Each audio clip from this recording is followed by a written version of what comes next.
एक राजा था जिसके 3 बेटे थे। राजा ने अपने बेटों को सुयोग्य बनाने के लिए उनकी शिक्षा दीक्षा की अच्छी व्यवस्था की थी। राजा चाहता था कि उसके पुत्र ही उसके राज्य की बागडोर संभालें।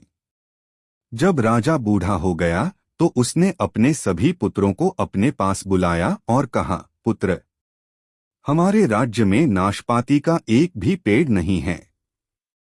इसलिए मैं चाहता हूं कि तुम सभी एक पेड़ की खोज में जाओ और वापस आकर मुझे यह बताओ कि वह कैसा होता है। राजा ने एक शर्त भी रखी कि तीनों बेटे अलग अलग और 4-4 महीने के अंतराल में जाएंगे और फिर एक साथ आकर प्रश्न का उत्तर देंगे।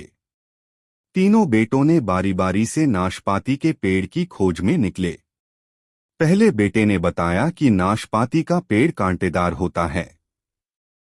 दूसरे बेटे ने कहा कि पेड़ पर फल लगते हैं और फल हरे रंग के होते हैं। तीसरे बेटे ने कहा कि पेड़ पर फल पकने के बाद पीले रंग के हो जाते हैं। जब तीनों बेटे वापस आए तो उन्होंने अपने अपने अनुभव बताए। तब राजा ने कहा कि तुम तीनों ने जो देखा वह सही है। नाशपाती का पेड़ वास्तव में कांटेदार होता है, उस पर फल लगते हैं और फल हरे और पीले रंग के होते हैं। राजा ने समझाया कि तीनों बेटों ने अलग अलग समय पर पेड़ को देखा था, इसलिए तीनों के अनुभव अलग अलग थे। इस कहानी से हमें यह सीख मिलती है कि किसी भी चीज को पूरी तरह से समझने के लिए हमें उसे अलग अलग दृष्टिकोण से देखना चाहिए। ऐसी और कहानियां देखने के लिए हमारे YouTube चैनल को सब्सक्राइब करें।